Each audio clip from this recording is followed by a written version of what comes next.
Salam Gailar Oli dari Buha. Kita bertemu lagi pada edisi episode ke-8 dengan tamu kita yang luar biasa, Bapak Dr. Umbu M. Marisi. Oli dari Buha, episode ini adalah episode yang spesial buat Suara Gailar, karena kehadiran Pak Dr. Umbu Marisi hari ini berdasarkan permintaan dari Oli dari Buah sekalian. Karena pada waktu yang lalu, pertemuan dengan menggunakan video call, ada bukan sedikit, bahkan banyak gangguan teknis, sehingga itu membuat Oli dari Buah tidak puas.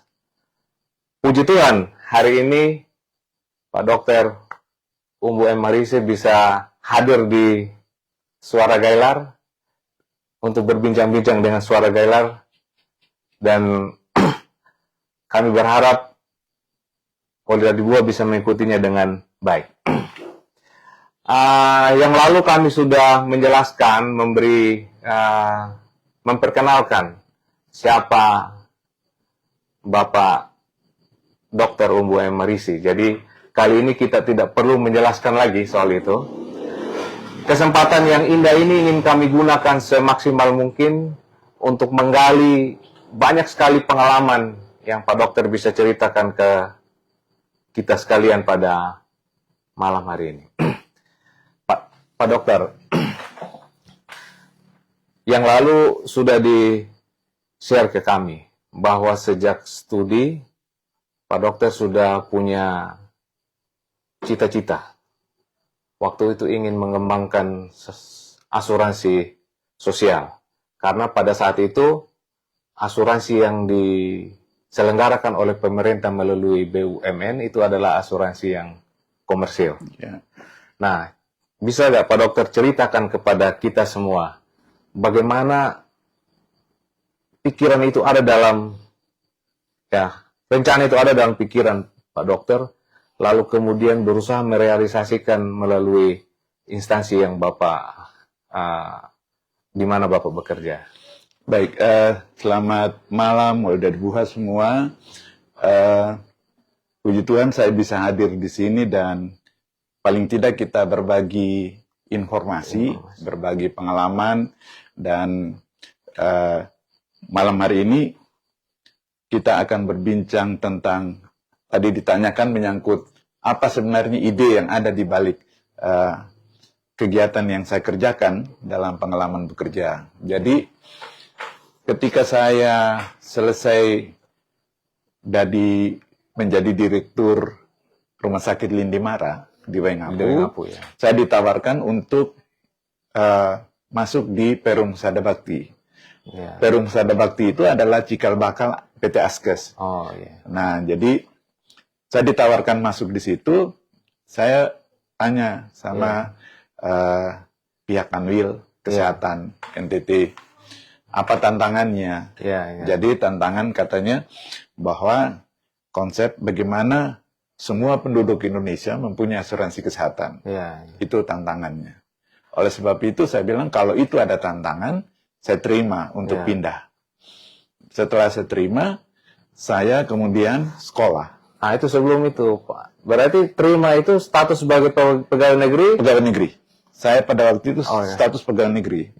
Kemudian dengan beasiswa dari Kementerian Kesehatan, saya disekolahkan ke Hawaii, di Amerika Serikat. Dan di situ saya ambil hubungan internasional, tetapi fokus pada asuransi kesehatan. Nah, dalam pendalaman ilmu asuransi kesehatan waktu itu, saya banyak fokus pada pengembangan asuransi sosial. Sehingga konsep yang ada dalam kepala saya waktu itu adalah bagaimana asuransi sosial ini bisa juga diterapkan di Indonesia. Karena kenapa? Kita membutuhkan suatu asuransi kesehatan yang dalam tanda petik institusinya tidak mencari keuntungan, tetapi memberi pelayanan dan memberi benefit yang maksimal kepada peserta. Itu prinsip asuransi sosial. Nah, sehingga konsep itu yang ada di benak saya setelah selesai kuliah di Hawaii, Amerika. Saya pulang ke Indonesia, saya mulai berpikir bagaimana diimplementasikan konsep ini. Sehingga waktu saya jadi kepala PT Askes di Kupang, saya mencoba komunikasi dengan Bupati Timor Tengah Selatan. Waktu itu saya katakan, saya punya ide bagaimana masyarakat di sini bisa mengikuti program asuransi kesehatan dengan membayar iuran yang kecil, tetapi dia akan mendapatkan benefit yang besar. Bagaimana cara mengumpulkan iuran? Waktu itu saya tawarkan kepada Bupati Timor Tengah Selatan adalah setiap pemilik rumah yang berlangganan listrik, itu kita tambahkan iuran dari anggota keluarga. Atau kalau dia membayar PBB, itu dititipkan di situ juga pembayaran iurannya. Jadi iuran listrik include iuran asuransi. Ditambahkan dengan iuran asuransi. PBB juga PBB begitu, supaya mekanisme pengumpulan iuran itu tidak menjadi terlalu sulit. Karena ini menyangkut sampai dengan masyarakat. Sebab yang kita mau jangkau adalah masyarakat kecil. Ya. Sementara kita yang di kota pada saat itu sudah mulai berpikir tentang menjadi peserta asuransi komersial. Jadi di situ saya berpikir, wah ini kita harus mulai dengan masyarakat yang juga bisa mendapatkan benefit pelayanan kesehatan tanpa dia harus membayar besar dengan jumlah yang besar. Tapi sayangnya saat itu direksi saya menolak konsep. Karena waktu itu kita di PT Askes baru mengembangkan asuransi komersial. Sehingga waktu saya selesai dari Kupang, saya pindah jadi kepala di Timor Timur, pindah jadi kepala di Manado. Ide itu masih mengendap. Kemudian setelah saya masuk menjadi kepala di Palembang, di situ saya ditantang sama Gubernur Sumatera Selatan. Waktu itu, posisian Arsad.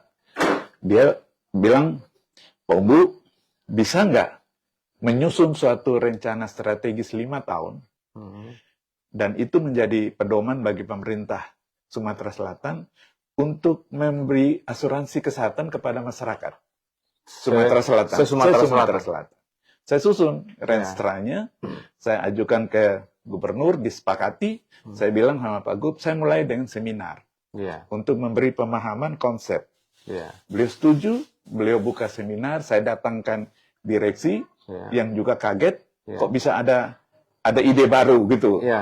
Padahal lagi enjoy dengan komersial. Karena saya waktu pindah di Sumatera Selatan, waktu itu perusahaan Pusri, PT Pupuk Pusri itu salah satu perusahaan besar yang kita baru rekrut menjadi peserta asuransi komersialnya Askes. Jadi saya seharusnya fokus di situ. Tapi saya nggak fokus itu jalan, tetapi saya berpikir ide saya harus saya mulai. Nah, setelah seminar, kemudian direksi juga membawakan konsep, gubernur setuju, saya keliling semua kabupaten, saya datangi bupatinya untuk menawarkan ide. Hanya satu bupati yang mau waktu itu. Jadi dari gubernur sudah oke. Kemudian turun bupatinya ke kabupaten ternyata hanya satu bupati yang siap. Gitu. Hanya satu. Dan itu adalah kabupaten baru yang baru terbentuk, namanya Kabupaten Musi Banyuasin. Nah, kebetulan bupatinya itu orang yang inovatif. Dia kan punya visi yang jauh ke depan. Jadi kabupaten yang ada di tengah hutan ini, disitulah yang harus dia pimpin untuk membuat inovasi-inovasi baru. Nah, antara lain inovasinya dia terima asuransi kesehatan untuk semua masyarakat. Nah, karena dia setuju, saya bikin seminar lagi kecil untuk semua jajaran Pemda. Bagaimana mereka memahami ini. Nah, waktu itu beliau setuju, oke, kita kerja. Ya. Kita kerjakan mulai sosialisasi sampai ke desa-desa. Oh. Jadi kita Kosnya dari dia semua, dari kosnya kosnya untuk ya dari sosialis. Pemda. Wow. Dari Pemda biayanya. Ya. Jadi konsep saya waktu itu masyarakat yang kurang mampu yang bayar Pemda. Ya, ya. Yurannya dibayar Pemda. Nah, yuran itu yang kita kelola, termasuk untuk sosialisasi. Ya. Jadi staf saya itu keliling semua desa didatangi, kemudian mereka diberi pemahaman, Pemda membayar, kita mulai memberikan pelayanan kesehatan gratis. Membayar khusus untuk yang tidak mampu. Untuk yang tidak mampu. Yang mengklasifikasikan tidak mampu Pemda. Belum. Nanti Pemda yang menentukan. Yang klasifikasi. Pemda yang menentukan. Ya, ya. Mana yang mampu, mana yang tidak mampu. Nah, kemudian setelah jalan ini didengar oleh Yusuf Kala. Setelah berapa lama jalan? Itu kita sudah 1 tahun. Sudah 1 tahun jalan, masyarakat merasakan manfaat. Ya. Nah, Yusuf Kala dengar. Ya. Saya dipanggil sama direktur, sama dirut saya dipanggil, datang ke sana diminta ikut rapat di kantor Menkokesra. Oh ya. Nah, ditanya konsepnya seperti apa, saya ceritakan. Akhirnya Pak Yusuf Kala selaku Menkokesra, dia bilang saya mau lihat pelaksanaan di lapangan. Datanglah dia ke Musi Banyuasin untuk melihat pelaksanaan seperti apa. Dia wawancara dengan masyarakat, dia wawancara dengan petugas kesehatan, dia wawancara dengan Pemda. Saya pasrah, silakan gitu. Ternyata menurut dia setelah selesai, dia panggil Menteri Kesehatan. Ini program bagus. Laksanakan, diangkat menjadi program pusat. Jadi konsep itu diangkat menjadi konsep nasional. Konsep nasional. Jadilah waktu SBY menjadi presiden, program ini diangkat menjadi konsep nasional yang namanya Jamkesmas. Jamkesmas, Jaminan Kesehatan Masyarakat. Sementara waktu saya di Musi Banyuasin, saya kasih nama Asuransi Kesehatan Masyarakat Miskin. Asuransi Kesehatan Masyarakat Miskin. Nah, ada singkatannya tidak? Askeskin. Askeskin. Askeskin. Tapi ya konotasi miskin juga kurang bagus, sehingga dirubah menjadi Jaminan Kesehatan Masyarakat aja. Tapi waktu itu pakai Askeskin di Musi Banyuasin pakai istilah itu gitu. Nah, karena konsep ini menjadi konsep nasional, saya ditarik. Pada waktu itu saya memang dari Palembang dipindah ke Jakarta, kemudian akhirnya ditarik ke kantor pusat, khusus memegang divisi Jamkesmas. Sehingga waktu itu saya dengan Menteri Siti Fadilah, itu harus berkeliling seluruh Indonesia menjelaskan konsep. Tentang Jamkesmas. Nah, bagaimana mencari data peserta, bagaimana mempersiapkan puskesmas, mempersiapkan rumah sakit, bagaimana konsep pembiayaannya, semua itu kan harus dijelaskan. Karena merupakan konsep yang berbeda dengan yang mereka kerjakan. Asuransi komersil? Bukan. Dalam pelayanan mereka sehari-hari di puskesmas, rumah sakit kan beda. Beda, Mereka begitu pelayanan bayar. Nah, kita konsepnya beda. Dia akan tagih pada akhir bulan. Gitu. Tetapi itu kan di-record. Nah, IT-nya memastikan semua data ter-record dengan baik. Harus valid. Seperti itu. Nah, sehingga dengan demikian Jamkesmasnya dikerjakan. Nah, sehingga waktu itu pemerintah pusat mulai dengan 60 juta orang se-Indonesia. Kita menghimpun data, koordinasinya juga dengan Kementerian Sosial, koordinasi Kementerian Kesehatan, kan gitu. Sehingga antar lembaga, sosial, kesehatan. Kementerian Sosial, Kementerian Kesehatan. Nah, angka dari BPS, kita harus sesuaikan. Data BPS, berapa orang miskin, kita harus sesuaikan. Jadi data itu dipakai Kementerian Keuangan untuk menghitung iuran. Jadi kita kerjasama juga dengan Kementerian Keuangan untuk bagaimana mengalokasikan anggaran. Jadi ini ada BPS, ada Kementerian Keuangan untuk anggaran, ada kesehatan, untuk pelayanan, dan ada sosial untuk dia yang memastikan tentang orang miskin. Orang miskin. Nah, gitu. Jadi data dari BPS kan data agregat. Ya, ya, Sementara Kementerian Sosial mencari individunya. ya, ya. Di desa siapa-siapa itu Siapa? yang tergolong Ya, gitu. ya, ya. Yang sekarang mereka dapat BLT itu. Ya. Itu awalnya dari situ tuh Ya, ya, gitu. ya, ya. Jadi nah itu pekerjaan berat memang waktu itu. Soal Kita data mulai ini memastikan memastikan data itu dan memang bukan dan cuma lembaga, kementerian. antar kementerian. Ya. Nah itu untuk Wow. memberi pemahaman konsep yang sama juga itu pekerjaan besar waktu itu. Ya, ya, Gitu. ya, ya. Nah itu yang dimulai dari Jamkesmasnya, Ya, ya. sehingga jalan terus. Nah, yang lalu tuh sempat dari buah kita waktu itu sempat putus ya. Bagaimana Pak Dokter bisa melakukan ini kan mindset orang beda-beda. Pertama dari komersil ke sosial. Itu pasti migrasinya tidak mudah. Dari komersil ke sosial, satu. Yang kedua, mindset mungkin dari internal di Askes atau Jamkesmas waktu itu. Kemudian kan keputusan ini harus diambil bukan dari satu organisasi saja atau katakan satu kementerian, juga harus berurusan dengan DPR RI. Yeah. Nah ini bagaimana mensinkronkan gagasan Pak? Waktu itu sempat diceritain, justru di internal sendiri Bapak bertolak belakang dengan cara berpikir atasan Bapak waktu itu. Ya, itu pada ujungnya. Oh, ya. Pada awal menjelaskan bagaimana berpikir memisahkan untuk asuransi komersial. Kan pada waktu itu PT Askes melaksanakan 2 program. Okay. Asuransi komersial dan asuransi sosial. Sosial, oh ya. Nah, jadi saya fokus pada asuransi sosial. Ya. Saya tidak urus komersial. Komersial itu mereka yang punya uang bayar sendiri. Untuk masyarakat mampu. Untuk masyarakat mampu. Jadi saya urus yang masyarakat miskin. Ya. Nah, jadi konsep ini jalan. Yang menjadi berat waktu itu adalah memberikan pemahaman kepada Kementerian Kesehatan, Puskesmas, rumah sakit, para dokter, konsep pembiayaannya. Okay. Karena pembiayaannya yang kita kerjakan itu paket. Maksudnya? Jadi diagnosa misalnya penyakit malaria, kita sudah satu paket. Tidak menghitung periksa ini bayar sekian, periksa ini bayar sekian, tindakan dokter ini sekian, tidak ada. Jadi kita menghitung paket. Pembayaran paket. Nah itu pekerjaan besar juga.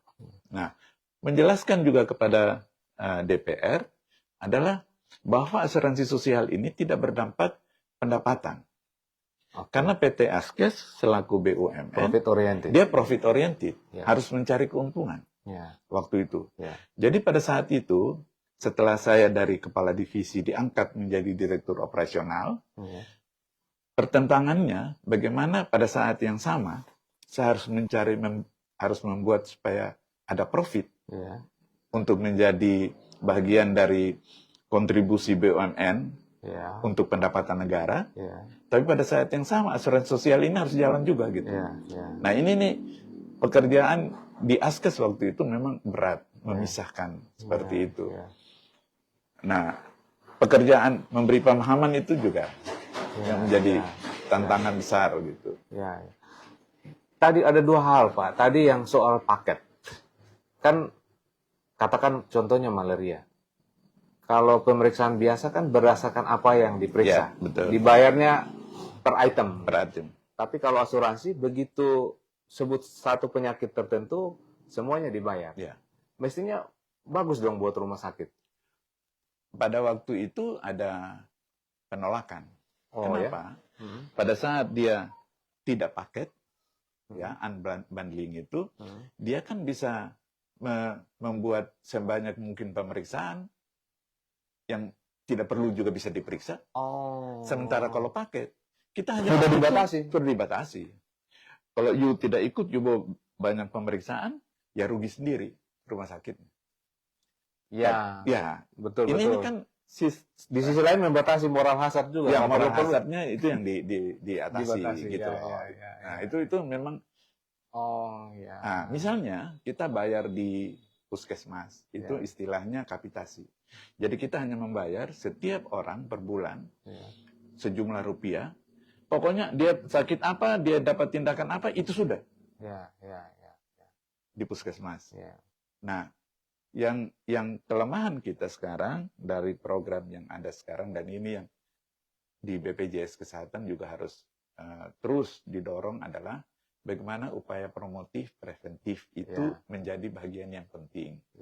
Jangan kuratifnya, jangan penyembuhan penyakitnya, apanya pengobatan penyakit, tapi bagaimana sebelum dia sakit, dia sudah mempersiapkan supaya dia jangan sakit itu. Dengan begitu asuransinya jadi untung dong harusnya kalau itu.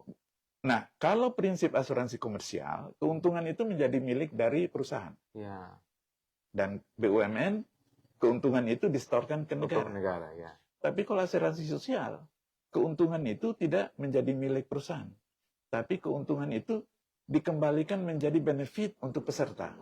Ya, gitu. Antara lain benefitnya ditambah. Misalnya item obat kanker misalnya, itu ditambah.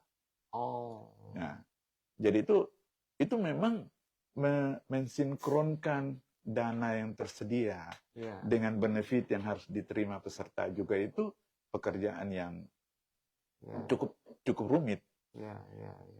Menghitung-hitungnya. Karena pengalaman saya waktu saya jadi direktur operasional 1 tahun itu pernah saya punya ide menambahkan obat-obat mahal. Obat kanker yang mahal-mahal. Saya ajukan konsep. Pada saat itu kita ditargetkan harus untung 1 triliun.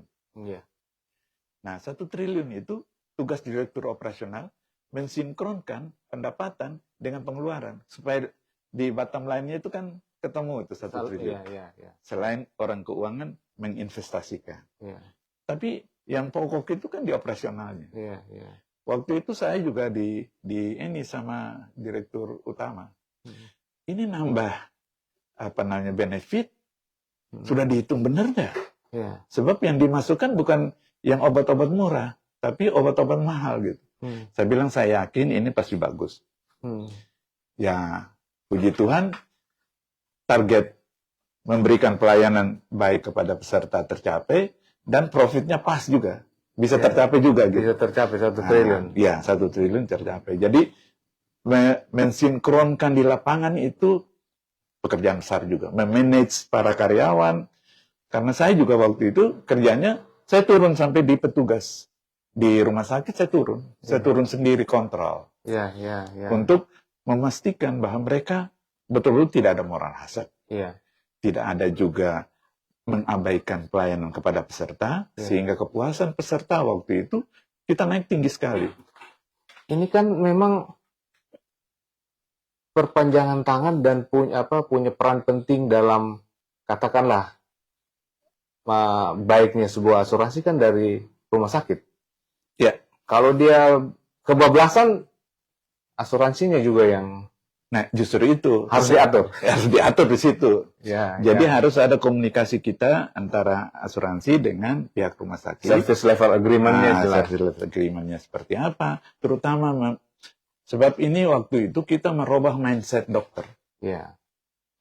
Dari pretelan, perincian 1111 ini masuk paket. Wah, itu pekerjaan besar. Jadi saya juga keliling bagaimana memberi pemahaman kepada dokter. Supaya mereka mau mengerti gitu. Nah, konsep itu. Itulah asuransi sosial seperti itu. Terus kemudian yang lalu sempat disampaikan juga ini yang kemudian menjadi BPJS. Ceritanya seperti apa itu, Pak Dokter? Jadi begini. Pada waktu itu PT Askes itu masih pada posisi BUMN.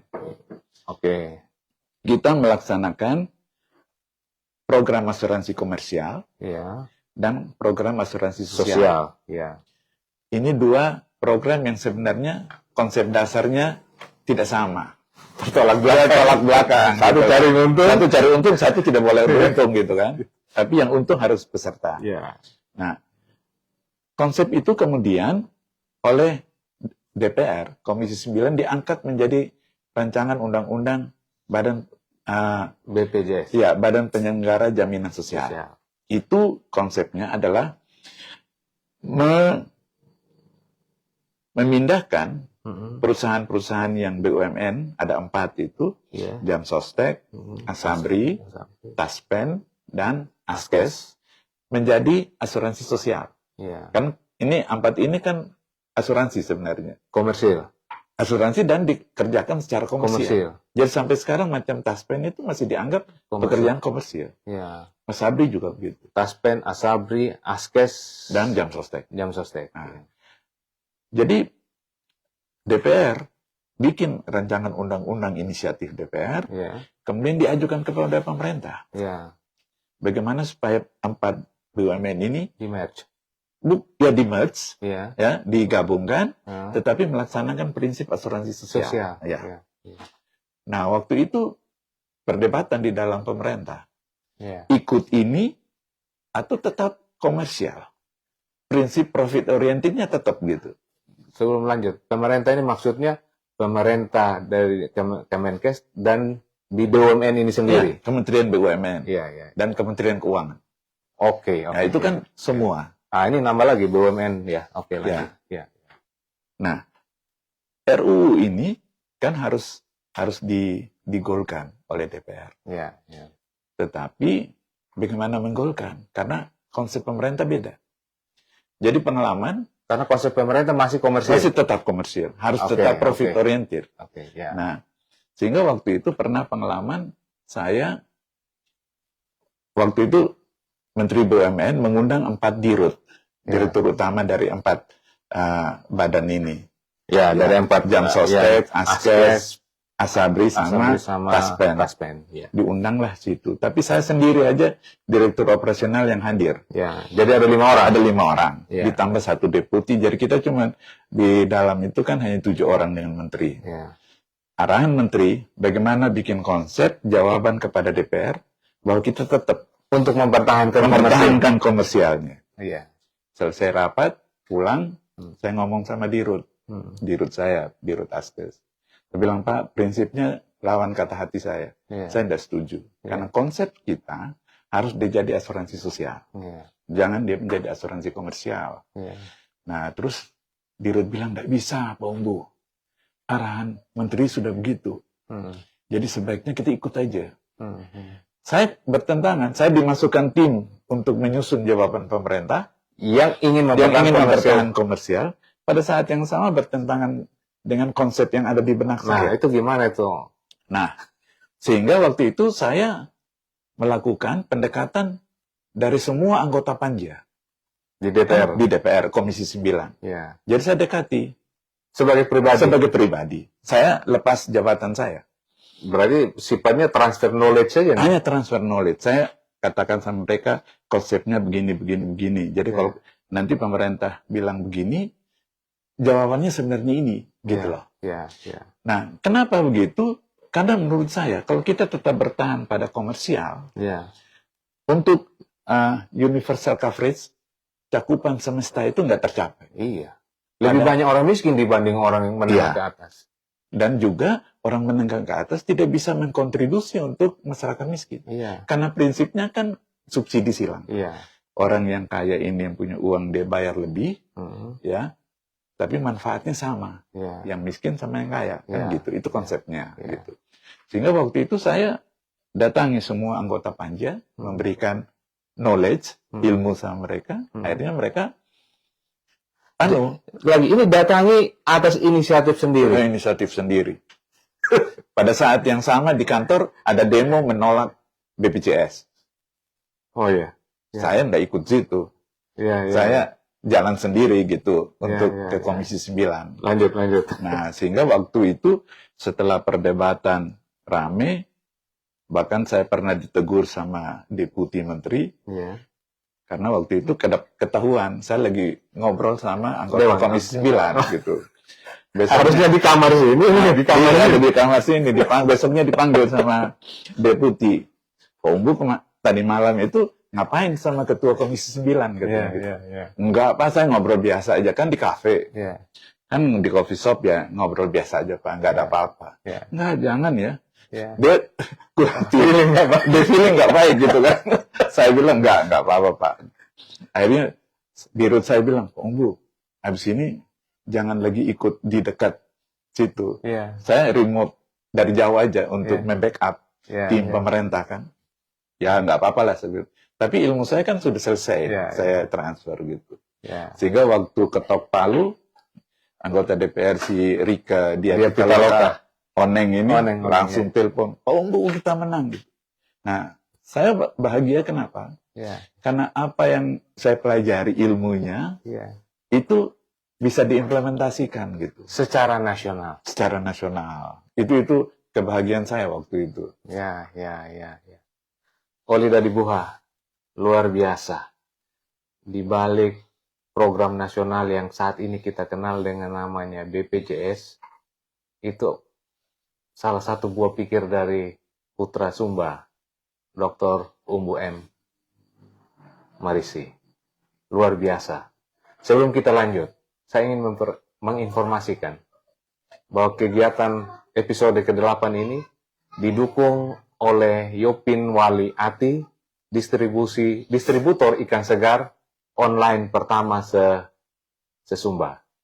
Jadi memang Suara Gailar ingin ikut endorse ya, mempromosikan usaha-usaha kecil menengah yang ada di Sumba Tengah, bahkan se-Sumba.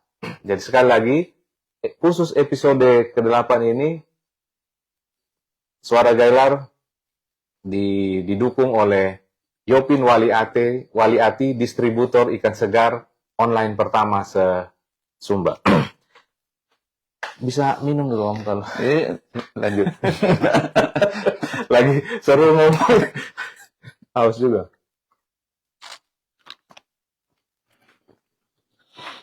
Baik Om. Sorry, ini ke bawah nih. Tadi bilang Pak Dokter, kadang-kadang bilang Om, jadi mohon maaf, Oli tadi anggap mengerti aja lah. Pak Dokter, tadi sudah menceritakan, ini sudah setengah jam, menceritakan tentang mulai dari kuliah, sudah ada, apa ya, Obsesi. Ya. Obsesi untuk menyelenggarakan asuransi sosial, asuransi kesehatan sosial. Lalu kemudian mulai dengan lingkup yang kecil dari TTS. Dari TTS. Ya. Gagasan pertama di TTS. Hanya dilarang oleh direktur. Lalu kemudian dipindah kemana-mana sampai di Sumatera Selatan, baru ketemu dengan pemimpin. Ya, pimpinan daerah yang inovatif. Mulai dari gubernur sampai bupati. Nah ternyata mau dites ke kabupaten tidak semua juga direspon positif. Hanya ada satu. Waktu itu namanya Iksan Nursi ya. Bupatinya Alex Nurdin. Alex Nurdin yang kemudian kan jadi gubernur. Jadi gubernur. Dia yang bupati ada di tengah hutan. Bupati kabupaten yang baru. Tapi berani terima PON. Ada 6 event PON yang dikerjakan di situ. Ya. Jadi memang terlihat ya, gagasan-gagasan yang luar biasa, yang brilian itu, memang dia hanya sekedar mengendap kalau tidak ketemu dengan leader yang pimpinan daerah yang juga kreatif. Di sini pelajaran penting buat kita dari Buha, bahwa kalau punya ide yang bagus, datanglah ke pemimpin atau leader yang juga inovatif. Benar nggak Pak? Iya. Kita lanjut. Sekarang Bapak udah punya pengalaman dari Askeskin. Ini saya baru dengar ini Askeskin ya. Walaupun itu nadanya tidak baik karena ada miskinnya, itu soal trademark aja gitu ya. Tapi buat saya konsepnya bagus banget. Kemudian sekarang menjadi BPJS. Tadi sudah diceritakan tentang bagaimana perjuangannya. Sekarang kita masuk ke daerah kita ini Bapak, ke Sumba Tengah. Saat ini Pak Umbu, Pak Dokter, Sumba Tengah itu ya kita harus secara jelaskan bahwa kita masih tergolong kabupaten yang miskin, dan data statistik menunjukkan bahwa kita adalah daerah dengan tingkat kemiskinan ekstrim tertinggi di Nusa Tenggara Timur gitu ya. Lalu saat ini kita menghadapi kondisi yang aktual di mana kita gagal tanam dengan hujan yang tidak turun-turun. Baru hujan beberapa hari, sekarang sudah kering lagi. Nah, menurut Pak Dokter, kira-kira apa yang bisa kita lakukan untuk yang sifatnya jangka pendek dulu, kemudian menengah dan jangka panjang? Ya, kondisi kita di Sumba Tengah memang kita menjadi kabupaten yang paling miskin lah di NTT. Iya. Angka kemiskinan kita yang data nasional mengatakan ada 31%. Iya. Kemudian angka kemiskinan ekstrim kita 19%. Iya. Sementara pada saat yang sama, nasional angka kemiskinan ekstrimnya tinggal 2%. Iya. Dan target pemerintah harus Tahun menjadi ini nol. harus nol. Harus nol. Iya. Nah, ini kan menjadi tantangan besar untuk kita bagaimana menghilangkan angka kemiskinan yang besar ini. Iya. Nah, oleh sebab itu kalau menurut saya, kita tidak bisa katakan mengharapkan BLT, mengharapkan PKH. Itu kan sesaat. Itu sesaat, ya kan? Yang kita harus kerjakan adalah bagaimana membuat konsep yang menaikkan status ekonomi. Memberdayakan. Nah, status ekonomi masyarakat kita di Sumba Tengah, itu kita harus melihat fokusnya kita mau kemana. Pertaniankah? Peternakankah? Perdagangankah? Ya, pelayanan jasakah? Ini yang harus dievaluasi. Kalau menurut saya, yang kita harus kerjakan adalah bagaimana kita memanfaatkan misalnya lahan kita. Kita tidak bisa berharap sawah. Yang punya sawah siapa? Berapa persen mereka yang punya sawah? Kemudian cakupannya dia untuk menikmati hasil sawah, padi itu dinikmati berapa persen penduduk sih? Sementara pada saat yang sama kita punya lahan yang sebenarnya punya potensi sebagai lahan hortikultura misalnya. Nah, itu yang kita harus kembangkan. Bagaimana lahan-lahan kita yang tidur selama ini, itu yang kita harus dorong supaya itu dikerjakan. Itu tidak bisa kita harapkan kita punya masyarakat sendiri, berjuang sendiri, mencari inisiatif sendiri tanpa intervensi pemerintah. Yang harus dikerjakan adalah bagaimana membangun konsep kebijakan pemerintah untuk meningkatkan status ekonomi masyarakat. Kalau menurut saya saat ini, bagaimana ekonomi kita mulai dari pertanian di desa. Mulai dari pertanian di desa. Nah, pertanian di desa kita ini yang harus kita kerjakan adalah memberdayakan setiap keluarga untuk dia mendapatkan penghasilan yang bisa lebih baik. Kita tidak bisa katakan nanti hilang angka kemiskinan selama pendapatan rumah tangga itu tidak bertambah. Karena mengukur angka kemiskinan itu adalah berdasarkan belanja per orang per bulan. Nah, kalau sekarang datanya angkanya levelnya itu 1,9 US dollar per orang per bulan atau kurang lebih 351.000 belanja per orang per bulan.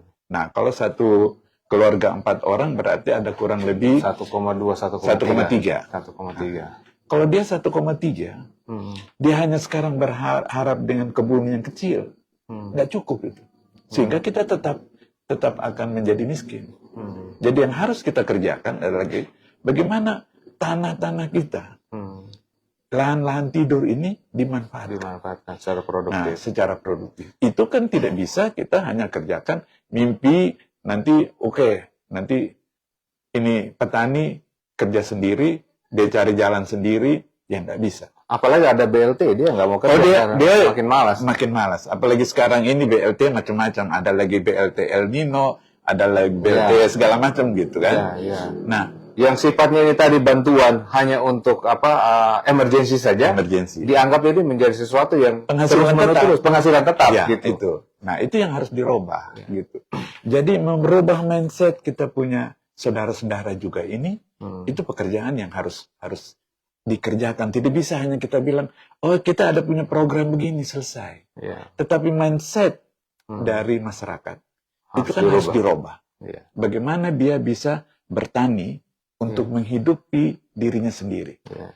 Misalnya sekarang kita punya pemuda yang sudah lulus sarjana, ada di desa. Tetapi dia tidak ngapa-ngapain. Iya. Nah, ini yang harus diberdayakan mereka Iya. gitu. Iya. Karena sebenarnya mereka mungkin bukan pada tataran ilmu pertanian, Iya. tetapi memahami Lebih kondisi mudah memahami. Iya. kondisinya sendiri di desa, Iya. yang dia berasal dari keluarga petani. Paling tidak dia kan sudah mengalami selama hidup sebagai anak petani. Iya. Nah, itu kan kita harus poles Iya. mindsetnya supaya dia tahu bagaimana dia hidup di desa, Iya. memanfaatkan potensi ada di desa. Iya. Iya. Bisa pertanian, Iya. bisa perikanan, Iya. ya kan? Iya. Bisa peternakan. Nah, ide ini tidak bisa kita harapkan nanti mereka jalan sendiri. Kita harus intervensi, Iya. ya, supaya mereka. Nah, bagaimana mengintervensi? Tidak bisa kita hanya nanti bagi pupuk. Kita harus mulai dari pengolahan, Iya. pengolahan lahan, kemudian bimbingan teknis tentang mengolah lahan itu yang benar. Iya. Kemudian sebab kita berhadapan juga dengan kesulitan air.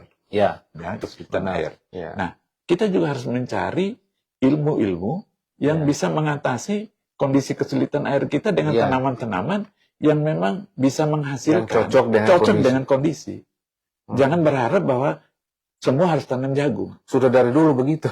Dan dulu kita juga harap jagung, nggak bisa. Nggak bisa. Kita harus cari bentuk lain. Iya. Katakanlah, kita masuk, ya ini macam kemarin, waktu Deputi 2 kantor staf presiden datang, dia berbicara di GKS Prewatana, kan dia sentil.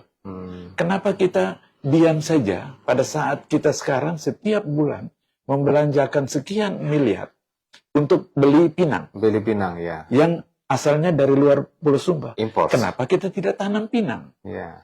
Kalau seandainya setiap rumah tangga menanam pinang, katakanlah 2-3 pohon, ya dia nggak usah terlalu berharap lagi untuk beli pinang. Ya. Karena kita habis belanjanya ini kan di pinang, sirip pinang. Ya. Itu biaya besar. Ya. Kenapa itu kita tidak menjadi komoditi yang kita prioritaskan? Jadi memang meningkatkan ekonomi itu perlu fokus.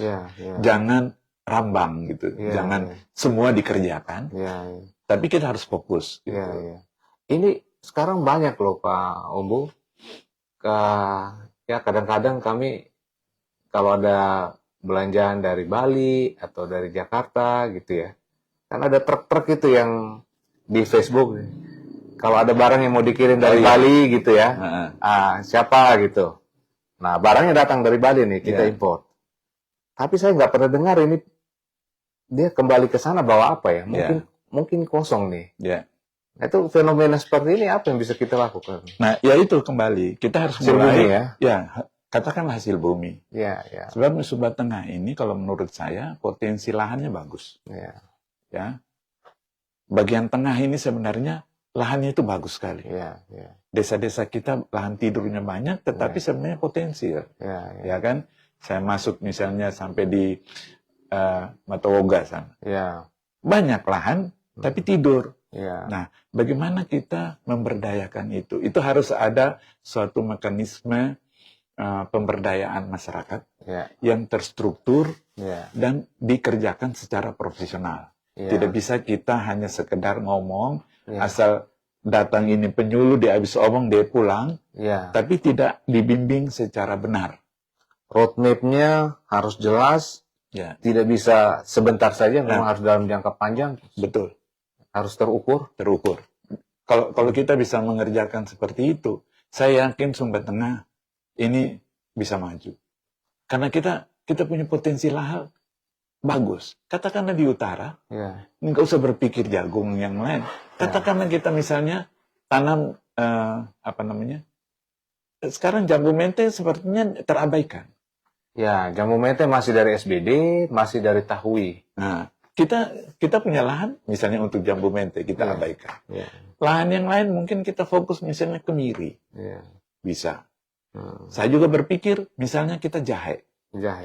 Jahe itu kan kita tidak perlu Tanam lepas saja. tanam lepas saja. Ya, ya. Jahe yang biasa atau jahe emprit.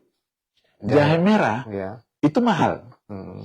Karena sekarang orang memproduksi, terutama waktu COVID kemarin, jamu Ya. jahe merah. Karena dianggap itu jahe bisa meningkatkan imunitas gitu. Ya, ya, Nah, ya. kenapa kita tidak tanam itu? Ya. Jadi jangan berpikir hanya untuk yang bisa langsung dimakan. Ya. Tapi memproduksi tanaman pertanian yang menghasilkan uang, Ya. baru beli beras. Kan gitu. Artinya tidak langsung dimakan, kalau bisa diproduksi di Sumba juga. Iya. Supaya value added-nya ada di Sumba. Ya, betul. Jadi misalnya kita tanam misalnya ya, kalau kita tanam. Sekarang kan katakanlah ubi, telo, ubi ketela ini kan. Kan kayaknya sudah tidak banyak menanam secara serius ubi lagi. Padahal kalau kita bisa dapat ubi, kita bisa olah juga menjadi keripik. Jangan kirim yang mentah. Kita jadikan keripik, diolah keripiknya Lampung.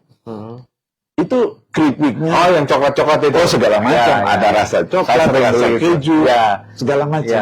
Itu sama juga. Sekarang kalau kita tingkatkan UMKM kita, katakanlah kita punya kue putu. Ya. Itu dulu saya kan protes mama itu. Kenapa harus besar begini? Kan dulu kalau di Lewonda, dia besar begini itu. Karena sebesar itu periuk tanah, Pak. Mulut lubang yang paling atas. Dan itu sekali makan untuk sama dengan bisa sampai sore. Energi sampai sore gitu kan. Dia tahan gitu. Sampai saya bilang, kenapa kita nggak bikin yang kecil-kecil? Tapi saya lihat sekarang sudah ada. Cuman saya bilang, kenapa nggak variatif?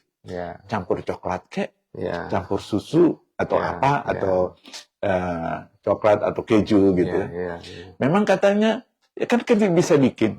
Ada yang rasa original, ada yang rasa yang plain, sama yang sudah modifikasi gitu. Sebab kalau kita mau turis datang, atau kalau kita mau menjual keluar, jangan kita berharap mereka yang menyesuaikan dengan kita punya rasa. Kita juga harus adoptif terhadap dia punya kebiasaan. Walaupun tidak kita merubah sama sekali, tetapi dasarnya kita harus menyesuaikan dengan pasar gitu. Sama dengan Pizza Hut, beda makan di tempat aslinya sama yang Indonesia. Sekarang kalau kita masuk McDonald, kan sudah ada nasi. Sudah ada nasi. Dulu kan dia nggak pakai nasi. Sekarang dia jual nasi juga, karena menyesuaikan dengan pasar. Lanjut Pak Umbu. Tadi soal pertanian. Ini waktunya terbatas, jadi kita ambil intinya dulu. Soal pertanian itu tadi sudah dijelaskan. Tadi sempat singgung pariwisata. Apa yang bisa diceritakan, di-share soal pariwisata? Jadi terus terang, saya tahun 2010. Waktu itu saya kan masih di Jakarta. Saya menginisiasi Malam Kesenian Sumba. IKBS. Di IKBS. Tapi waktu itu kita tim kecil aja yang kerja. Tim kecil. Kemudian kita koordinasi dengan Kementerian Pariwisata. Konsep saya dengan Malam Kesenian Sumba, itu kita tampilkan tarian, kita tampilkan puisi tentang Sumba, kita tampilkan juga nyanyian, ya kan? Berbusana Sumba. Fashion show dengan busana Sumba. Nah, pragawatinya yang kita pakai adalah pragawatinya Kementerian Pariwisata yang biasa ke luar negeri. Itu yang kita pakai. Nah, waktu itu saya undang 4 bupati se-Sumba. 4 bupati datang, 4 ketua DPR datang. Saya bilang, makan siang bersama, waktu itu menjadi host, tuan rumah adalah Letnan Jenderal Kiki Sanakri. Beliau itu kan petinggi TNI, tetapi kebetulan istrinya dari Wengapu dulu, jadi dia punya atensi terhadap Sumba. Waktu itu kita diskusi. Saya ajak para bupati waktu itu, 4 bupati, Ubi Bintang hadir, Waktu itu 4 bupati datang waktu itu. Nah, waktu itu saya bilang begini, mari kita susun konsep pariwisata satu Sumba. Iya. Jangan berpikir konsep per kabupaten. Iya. Harus membuat desain pariwisata, kunjungan orang dia turun di Tambolaka, dia naiknya di Wengapu. Iya. Dia turun di Wengapu, dia naiknya di Tambolaka. Sehingga lama Semua. tinggal, Iya. dia diperpanjang. Belanjanya di tiap kabupaten. Gitu. Nah, yang terjadi sekarang, setelah dari 2010 sampai sekarang, tidak ada gerakan itu. Iya. Sehingga kemarin, saya tidak kaget, Iya. waktu Deputi 2 ngomong, Iya. bagaimana kita menyusun konsep pariwisata satu Sumba. Kemarin kan dia Iya, menyinggung sampai itu. Iya. Kenapa kita tidak susun konsep satu Sumba? Jangan berpikir per kabupaten. Iya. Nah, itu yang saya sudah idekan 2010.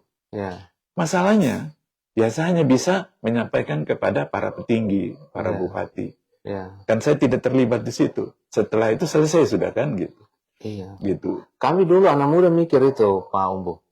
Kenapa coba saja Bupati se-Sumba ini ngopi-ngopi bareng gitu ya. Ya. Nggak harus di Jakarta, nggak harus di Kupang, di sini aja. Tapi pikirin yang melakukan, karena bukan cuma pariwisata yang kami pikir waktu itu. Menggunakan air. Mungkin sumbernya ada dari Sumba Tengah misalnya. Ya. Tapi dimanfaatkan bersama. Itu Ya. kan Tuhan kasih bukan untuk kita sendiri gitu Ya. kan. Tapi untuk umat manusia Ya. gitu. Yang model-model begitu ya. Nah ini perlu ya berarti koordinasi antar Perlu banget. antar kabupaten. Sebab kalau tidak begitu, yang paling kesian kita Sumba Tengah. Ya, ya. Kita hanya dilewati turis. Nonton. Mereka nggak stay di sini. Ya. Kan kita tidak punya hotel, Ya. ya. Kita tidak punya restoran yang menarik. Ini lagi-lagi waktu singkat ini Pak Umbu. Hotel itu kan mahal Pak Umbu. Ya. Kalau di Sumba Tengah mau bangun hotel, aduh mahal banget. Nah gimana caranya supaya tetap ada pariwisata, orang tetap nginap di Sumba Tengah, bisa menjadi orang anak alang 1-2 hari gitu. Ya. Gimana caranya? Konsepnya kita harus bangun kampung wisata, Kampung wisata. desa wisata. Ya. Sehingga waktu itu saya ketemu 2 dirjen Hmm. di Kementerian Pariwisata. Ya. Satu dirjen dirjen destinasi, Ya. satu dirjen promosi. Ya. Dirjen destinasi bilang apa? Pak Umbu, kita ini punya uang banyak. Yang tidak adalah konsep. Menurut dia, 4 kabupaten tidak menelorkan konsep untuk kita kerjakan secara serius pariwisata. Waktu itu, ya. Sehingga dia bilang, kalau bisa Pak Umbu cari lahan, Ya. kita bangun kampung khusus Ya. untuk pariwisata. Tapi itu baru konsep yang lalu, karena Ya, waktu itu Komodo baru dipromosikan sama JK. Ya. Ya. Yusuf Kala baru promosikan Komodo. Itu yang membuat saya penasaran, Ya. sehingga saya bikin Malam Kesenian Sumba itu. Karena Komodo menurut saya, belum, terus ini satu lagi yang sekarang lagi hit di NTT ini, di Manggarai apa ya? Labuan Bajo. Labuan Bajo itu kan belum Masih nol. Waktu itu kan baru setelah Rizal Ramli lakukan rencana 10 destinasi pariwisata ya, baru mulai. Jadi waktu itu kan baru upaya Yusuf Kala Ya. mempromosikan Komodo supaya orang datang lihat Komodo, Ya. gitu. Ya. Nah itu yang saya berpikir waktu itu, kenapa harus Komodo? Ya. Ya. Kita Sumba ini punya potensi. Ya. Dan waktu itu saya pikir orang sudah lama-lama bosan dengan Bali. Ya. Dia harus mencari sesuatu yang nature, Ya. yang alami. Ya. Saya bilang kita punya kampung-kampung adat Ya. di Sumba. Ya. Kenapa kita tidak desain kampung adat kita menjadi destinasi wisata? Ya. Katakan lagi, kita punya kampung di Sumba Tengah. Ya. Kampung dengan kuburan besar ini banyak. Ya. Kenapa kita tidak ciptakan kampung-kampung itu menjadi kampung wisata? Ya. Sehingga orang turis, dia tidak usah nginap di hotel, tapi di rumah penduduk. Betul. Rumah penduduk itu dijadikan guest house. Ya. Itu yang sekarang ada di Mandalika. Ya. Di Mandalika sekarang, rumah penduduk sekitar, Tempat racing di situ itu sudah jadi guest house semua. Ya. Dan itu dibiayai kementerian. Oh. Nah, sekarang masalahnya, kita punya Kita konsep punya konsep nggak? Gitu. Kalau kita mau, kita harus punya konsep. Ya. Ya. Katakanlah misalnya, Kampung Pesunga. Hmm. Itu harus didesain supaya dia jadi tempat yang orang datang mau lihat kuburan, tapi juga bisa nginap. Jadi kita bisa jualan menjadi orang Pasunga selama 2 hari. Selama 2 hari. Ya, gitu. misalnya. Iya. Kan bisa. Nah, di situ kita punya mama di situ dilatih untuk bagaimana menciptakan rumahnya menjadi guest house yang standar ya, terstandar kan gitu. Dengan kamar mandinya yang bagus ya gitu. Kemudian dia tidak cari tempat tidur mewah. Dia sudah bosan di sana. Cari hotel yang mahal juga dia bisa semua. Dia cari di situ, tidur di balai-balai, ya tapi tetap harus ada kasurnya kan gitu. Tetapi dia menikmati bahwa di situ bangun pagi ada ayam yang bunyi-bunyi, atau burung gitu kan. Ada ayam yang pagi-pagi. Bila perlu dia ikut kasih makan ayam. Seperti itu, gitu. Terus naik kuda, bisa naik kuda. Nah, semua kegiatan ada rupiahnya tuh. Ada. Nah, mama mereka masak. Masak dengan cara Sumba. Nah, dari situ ada mama juga yang khusus untuk tenun. Kenapa kita dia bukan cuma nikmatin membeli hasilnya, tapi dia nikmatin prosesnya. Bagaimana prosesnya? Dia datang lihat bagaimana proses itu terjadi. Itu bisa buka argo itu sekian menit, sekian rupiah kan gitu. Jadi memang kembali kita harus punya ide. Sebenarnya banyak jalan yang bisa dikerjakan. Tapi kalau kita tidak punya ide, dia mati di ide di harapan, tidak berkembang. Karena sebenarnya yang kemarin Pak Deputi bilang, di kementerian itu uang banyak. Tergantung kita punya konsep nggak. Kan kemarin dia nantang, bisa nggak bawa konsep, saya panggil menterinya. Nah, kita sekarang yang harus menjadi tantangan kita menyusun konsep. Bagaimana kita bawa ke Pak Deputi, Deputi nanti yang panggil menterinya. Ini ada konsep bagus, program bagus, tolong didanai. Nah, dari gua, ini bukan utopis apa yang dikatakan Pak Dr. Umbu M. Marisi. Karena apa yang dikatakan ini sudah dilakukan, contoh tadi itu, dari Askeskin menjadi BPJS. Dari Musi Banyu Asin menjadi program nasional. Bisa jadi pikiran-pikiran yang seperti ini dari Sumba Tengah bisa menjadi pilot project untuk tempat-tempat yang lain yang sesuai, yang mungkin karakteristiknya mirip-mirip dengan Sumba Tengah. Kita lanjut Pak Umbu. Tadi pertanian sudah, pariwisata sudah, Sumba sebagai satu wilayah perencanaan sudah gitu ya.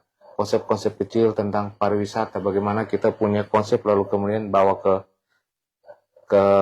pemerintah pusat. Karena selama ini berpikirnya semua pakai APBD, Bapak. Udah nggak pas lagi ya sekarang? Udah. Jadi yang kita harus cari adalah konsep baru yang tidak ada dalam APBD. Karena APBD ini kan berdasarkan DAU aja.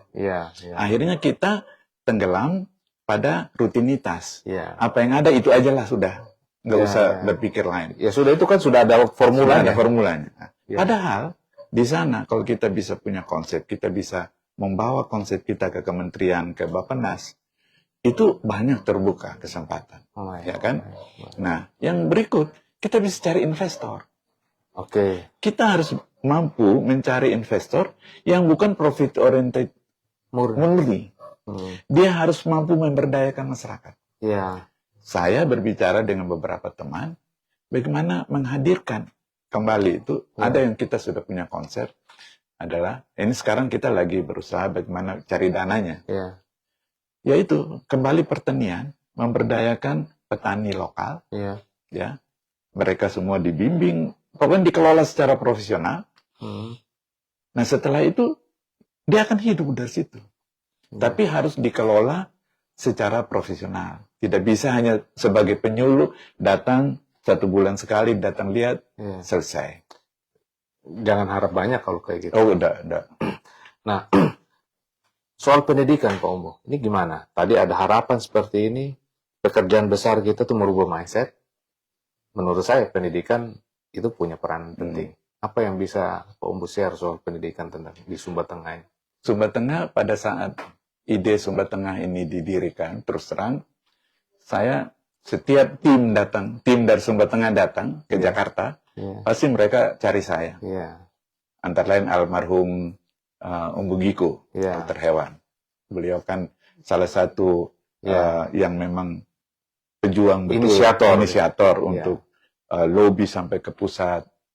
Nah, setiap kali mereka datang, saya selalu diskusi dengan mereka tentang konsep membangun Sumba Tengah.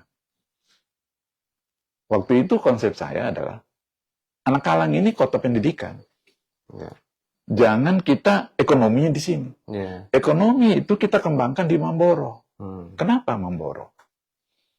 Kalau kita taruh Mamboro di situ sebagai pusat ekonomi, pusat pemerintahan, ada hal-hal yang dipenuhi oleh Mamboro. Yang pertama, kita tidak mengambil lahan produktif. Tidak habis. Di bagian Sumba Tengah ini di Anak Kalang lahan produktif. Kalau menurut saya, ini lahan produktif. Yang saya khawatir sawah-sawah kita lama-lama jadi rumah semua. Nah, ini kan pertentangan yang bagaimana rumah, kita butuh bangun rumah tembok, akhirnya bangun di pinggir sawah. Akhirnya sebagian sawah jadi rumah. Sebagian lahan produktif jadi rumah. Nah, kalau kita, dulu yang saya pikir, Mamboro. Lahannya masih bisa. Yang tidak produktif banyak. Yang kedua, ketersediaan air. Mamboro itu tidak perlu kita pikir air. Air itu di Prekalala sumbernya justru berlebihan. Ya kan? Yang berikut, kita punya pelabuhan. Nah, sekarang sudah ada Kapulit, tapi Kapulit tidak berfungsi apa-apa kan gitu. Tempat mancing ikan. Tempat mancing ikan paling mahal itu. Karena dibangun dengan biaya mahal, tapi untuk mancing ikan. Nah, misal. Nah, yang berikut, kita akses ke lapangan, ke bandara dekat. Dari Mamboro, Mananga, langsung tembus di utara, langsung dapat Tembolak. Kalau tidak ada di situ, pelabuhan laut, kalau tidak ke Pulit, ke Sumba Timur, dekat. Ini jalan utara semua.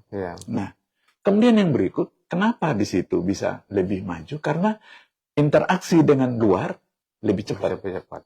Nah, bayangan saya dulu, saya bilang, Anak Kalang itu kita khusus menjadi kota pendidikan KSL 3. Jadi di sini hanya dikembangkan universitas, kembangkan sekolah. Sekolah mereka kan tidak memakan lahan. Dari tahun ke tahun segitu saja lahan cukup sudah. Kalau kita mau bangun asrama, oke. Ada kos-kosan untuk mahasiswa bisa cukup. Tidak. Kalau sekarang kan kebutuhan pegawai negeri kita untuk lahan bangun rumah aja susah. Mereka tetap tinggal di Wekebubak. Akhirnya belanjanya di Wekebubak, bukan di Anak Kalang. Nah, ekonomi Anak Kalang kita mati. Stagnan. Ya, tidak berkembang. Capital flight. Ya, capital flight adanya dari Anak Kalang keluar. Nah, ini juga tantangan. Sehingga membangun ekonomi kita juga harus dipikirkan seperti itu gitu. Baik Pak Umbu, kita sudah bicara banyak. Waktu sudah lebih, waktu juga yang jadi batasan kita. Sebelum kita berpisah Pak Umbu, closing statement untuk Oli dari Buha. Ya, satu kalimat mungkin yang saya mau katakan, membangun Sumba Tengah, ya, itu kita harus awali dari komitmen kita bersama. Komitmen dari pimpinan daerah, komitmen dari masyarakat, tokoh-tokoh masyarakat. Dan kita mempunyai konsep visi yang sama untuk membangun Sumba Tengah. Kita mulai dari mana dan mau kemana. Dari situ baru kita bisa menyusun konsep-konsep step by step. Langkah demi langkah. Apa yang kita mau buat untuk pendidikan, apa yang kita mau buat untuk pertanian, apa yang kita mau buat untuk UMKM, untuk ekonomi, pariwisata, dan sebagainya. Tetapi yang harus ada dulu, visi kita sama nggak? Untuk melihat Sumba Tengah secara utuh dan kebersamaan bersama. Terima kasih Pak Umbu. Oli dari Buha. Kata orang, Sumba Tengah itu kecil. Jumlah penduduknya belum mencapai 100.000. Mungkin bagi sebagian orang mengatakan bahwa ini sangat kecil. Tetapi dengan rencana yang besar, ini potensi yang luar biasa. jumlahnya belum sampai 100.000 ya. Iya. Belum sampai 100.000. Kalau ada manajemen yang bagus untuk mengelola ini, Iya. ini justru menjadi kekuatan Iya. harusnya. Tetap bersama kami pada episode berikutnya. Salam Gailan.